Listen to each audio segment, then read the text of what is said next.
আমি ধরি সমস্যা নাই। আপনার বর্তমান বয়স কত ভাইজান?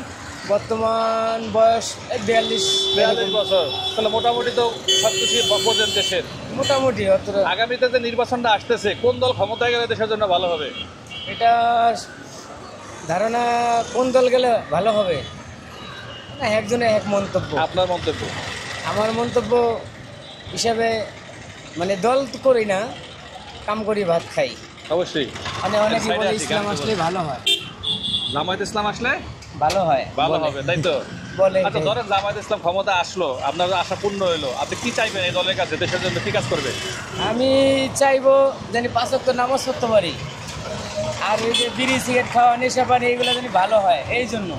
মানে আপনি বলতেছেন মাদক দুর্নীতি এগুলো যেন বন্ধ হয়। হ্যাঁ, এগুলো বন্ধ হয়, 5 ওয়াক্ত নামাজ যেন পড়তে পারি। ধন্যবাদ আপনাকে। ভালো থাকবে। বর্তমানে বয়স কত আপনার?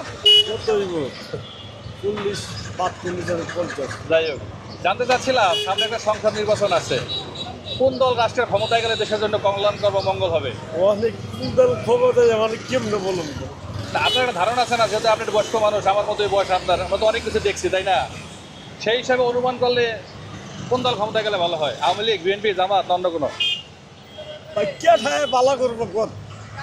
আপনার কোনো মতামত নাই? না, তা আপনি ভোট দেবেন কোন কেউ দলকে? ভালো করতে পারবো না এই দেশের মধ্যে। সবাই সবাই পকেট করবো আয়া।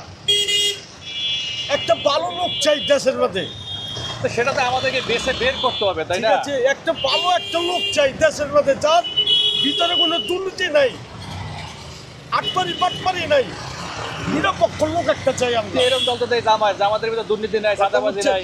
এই আর কি। জামাত তো মনে করেন আমরা ছোট থেকে দেখতেছি ক্ষমতায় আসে না, তারা আসতে পারে না, ক্ষমতায় আসতে পারে না, আমরা ছোট থেকেই দেখতেছি জামাত জামাত। এখন আসবে কিনা তাও বলতে পারতেছি না, একমাত্র করতে পারবো আল্লাহ। আল্লাহ। আচ্ছা, রাষ্ট্রে যেই ক্ষমতা আসুক, এখন দেশের কি সমস্যা আছে মনে করেন যেটা সমাধান করা দরকার? না, যেই আসুক আমরা চাই দেশের কাম কাজ চাই, ভালো কাজ কর্ম করবো, রাস্তাঘাট করবো, জিনিসের দাম কমবো, এই নিয়ে আমরা চাই আর কি। এইটাই প্রত্যাশা। হ্যাঁ, এটাই আর কি। যাক, আমাকে সময় দেওয়ার জন্য ধন্যবাদ আপনাকে। আলহামদুলিল্লাহ। আপনার বয়স কত ভাই? কত 30, 32? গত 15 বছরে ভোট দিচ্ছেন? না, কেন দেন নাই, যাইতে পারেন নাই? না দিতে পারি নাই, কে বা কেউ ভোট দিই নাই। আচ্ছা, সামনে তো একটা নির্বাচন আসতেছে কাছে, আসুক কোন দল ক্ষমতা গেলে দেশ ভালো চলবে? যেটা এটা আঙ্গ কোনো তা আপনি যদি নাগরিক হিসেবে ভোট দিবেন না? দিমু, যদি দেওয়া লাগে দিমু, আর নাইলে দিমু না। এখন তো আছে বিএনপি আর জামাত, আর তো কেউ নাই। কেউই ভোট দিমু না। কেউ ভোট দিবেন না? না। আচ্ছা, দিলেন না, কিন্তু একজন তো ক্ষমতা আসবে না। আসুক, কি চাইবেন তাদের কাছে রাষ্ট্রের জন্য? কিছুই চাই না তাদের কাছে, চাই যে রোডঘাট ভালো হইলেই চলবো। যদি গাড়ি চালায় রোড ভালো হলে চলে। রোডঘাট হইলেই চলবো, আমার আর কিছু লাগবে না। ধন্যবাদ আপনাকে। আলহামদুলিল্লাহ ভালো আছি। আপনার বয়স কত বর্তমান? আমার বয়স 55। 55। সামনে যে একটা নির্বাচন আছে, জাতীয় সংসদ নির্বাচন, জানেন তো? জানি। কোন দল ক্ষমতায় গেলে রাষ্ট্রের জন্য ভালো হবে? আমার লেগে জামাত গেলে ভালো হইব। কেন জামাত গেলে ভালো নামাজ হবে? পড়বো, খাবো সবাই লিয়া। তার অবস্থা আপনি এমনও পড়তে পারেন। তারপর একটা করা ভালো, সবাই নামাজ পড়বো। জামাত নামাজ পড়াইবো না, হ্যাঁ। আর কিছু করবে না? আর সব দিক দিয়ে ভালো হইব। কি চান জামাতের কাছে ক্ষমতায় গেলে, কি চাইবেন? কিছু চাই না, দেশ ভালো চলবে এটাই চাই, সবাই ভালো থাকবো এটাই। দুর্নীতি, ঘুষ, চাঁদাবাজি? দেশ ভালো চলবো, চান্দাবাজ ঘুষ না থাকবো, সবাই ভালো। ধন্যবাদ। তো জানতে চাচ্ছিলাম যে আগামীতে যে সব জাতীয় সংসদ নির্বাচন আসতেছে, কোন দল রাষ্ট্রে ক্ষমতায় গেলে দেশ ভালো চলবে? জামাত গেলে ভালো চলবে। জামাত গেলে ভালো চলবে, এই বিশ্বাসটা কেন হলো আপনার যে জামাত গেলে ভালো চলবে? সবাই তো ক্ষমতায় আছে, আর তা নেই।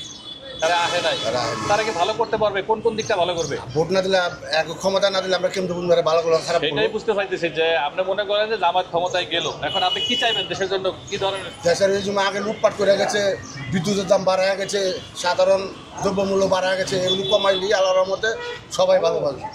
জামাত এটা করতে পারবে বলে আশা করেন? এলা এক অ্যাক্টিভিটি যদি থাকে এরা করবো, তার মানে আমরা ধরে নিতে পারি আপনি জামাতকে সমর্থন করতেছেন। ইনশাআল্লাহ। ধন্যবাদ মন্তব্যের জন্য।